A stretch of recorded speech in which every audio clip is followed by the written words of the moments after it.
The real reason we must never forget. Hi, I'm Ann Margaret with this week's Sacred Sunday message to raise the vibration of your body, mind, and spirit.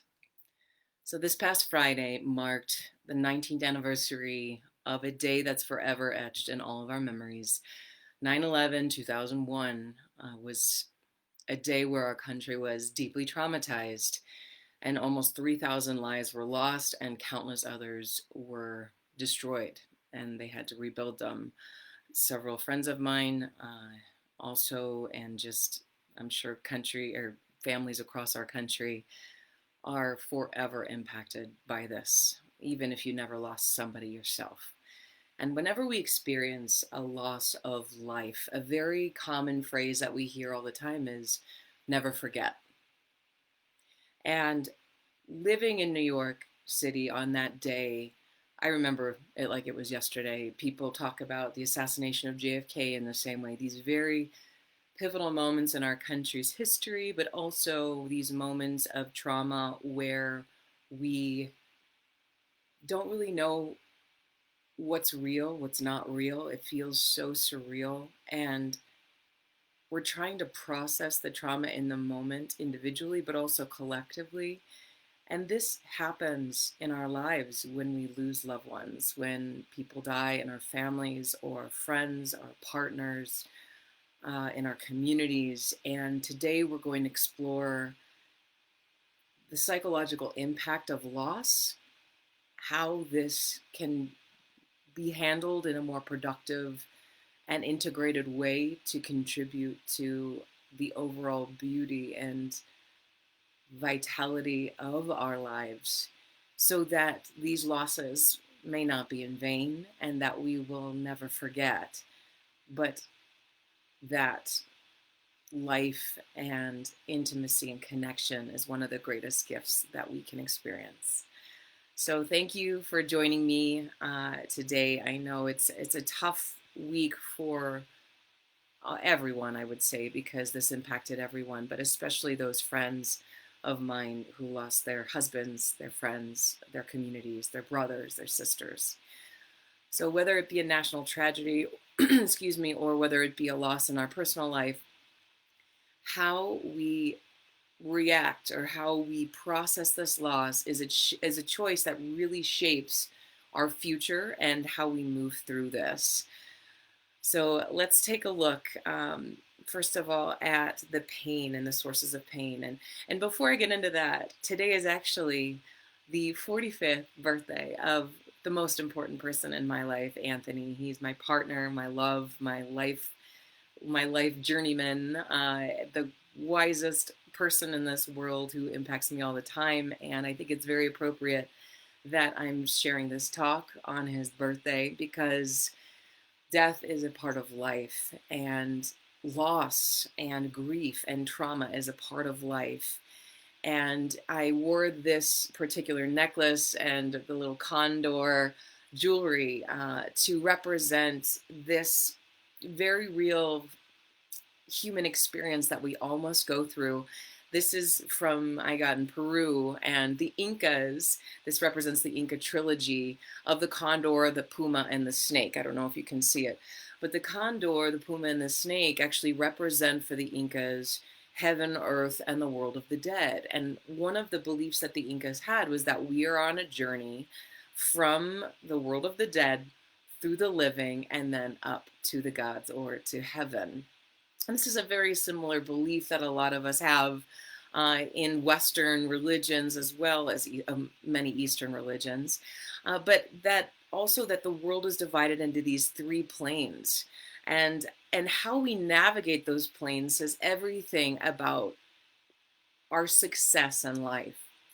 And our relationship to pain is one of the greatest determining factors for how alive we can feel, how much joy we can experience, how little resistance we have to this human journey. So let's start by looking at pain. I did a whole talk on pain. You can reference that in another Sacred Sunday that I recorded about a year ago. But we'll look at the three sources, I believe, of pain that have to do with loss. Number one, the first one is resistance. Many facets of loss exist, and I put 3 different essential oils in the notes for today's live to help you navigate these 3 sources of pain. So let's talk about resistance. If we have a source of loss in our life, and it doesn't have to be the death of a loved one, it doesn't have to be death. It can be something that is uh, very much filled with trauma and the loss of something that's not necessarily the loss of a life in our lives. So, what we can do as a source of to deal with this and some in survival mechanism is avoid it, is fall into distraction. And we see this when we experience actual physical death in our lives. There's a lot of busyness around preparations for funerals. And really, a lot of people will say this when they lose somebody very close to them. They go into a state of shock, and then after everything is over, after all the celebrations of life and the funerals and all the food and all the people, after they leave, it's in that moment of stillness where it all sinks in. And it might be you're in a line at at the grocery store or the shopping mall, and all of a sudden the tears come and the reality comes of the loss. And when we are able to actually be present, that's when the emotions can flood and we can find the healing from allowing these emotions to purify the experience for us. And this reminds me of an experience. I don't know how many of you have heard of Vipassana meditation, but back in 2005, I went on this 10-day meditation retreat up in the Berkshires.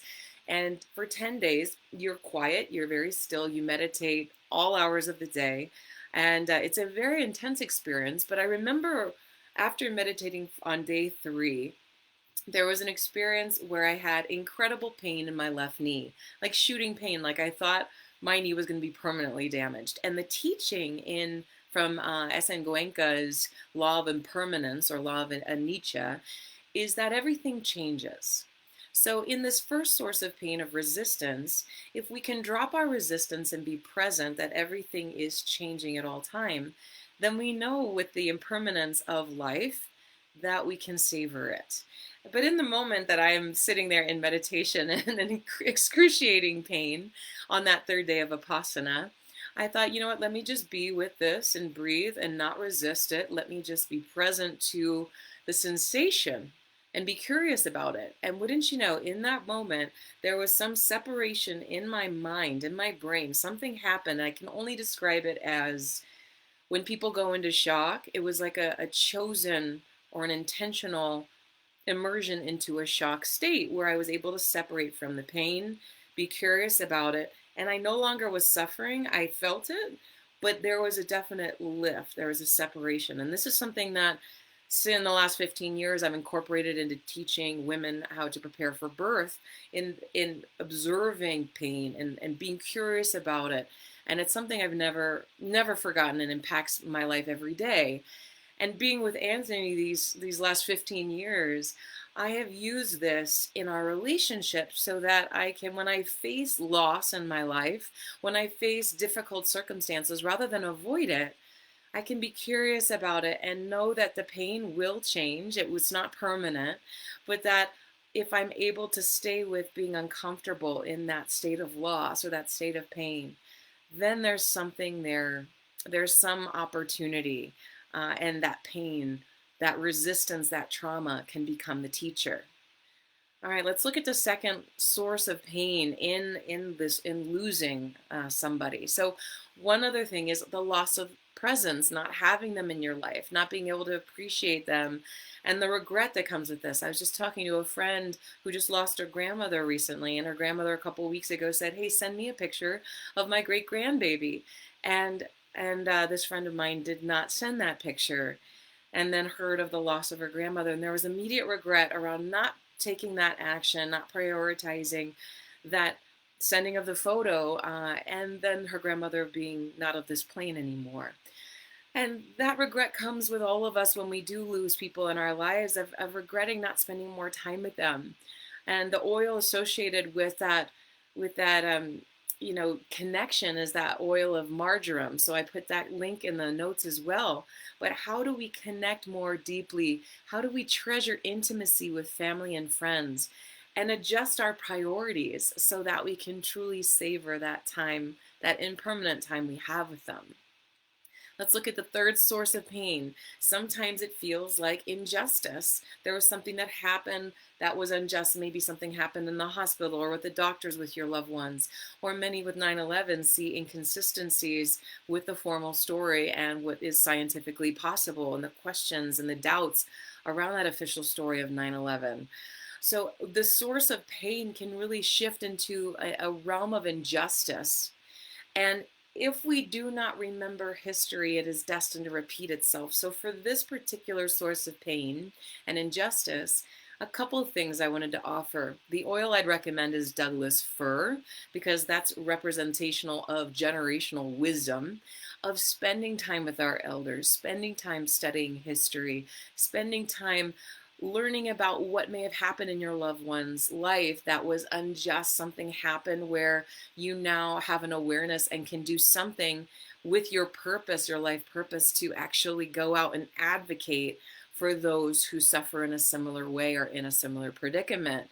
So, this source of pain can be very, very devastating to recognize that something was unjust, something was unfair, causing this loss in your life. But how can you take it and alchemize it into that purposeful advocacy of to help others who might be dealing with a similar thing? So those three sources of pain, once again, are resistance, are loss of presence or regret, and then also injustice. All right.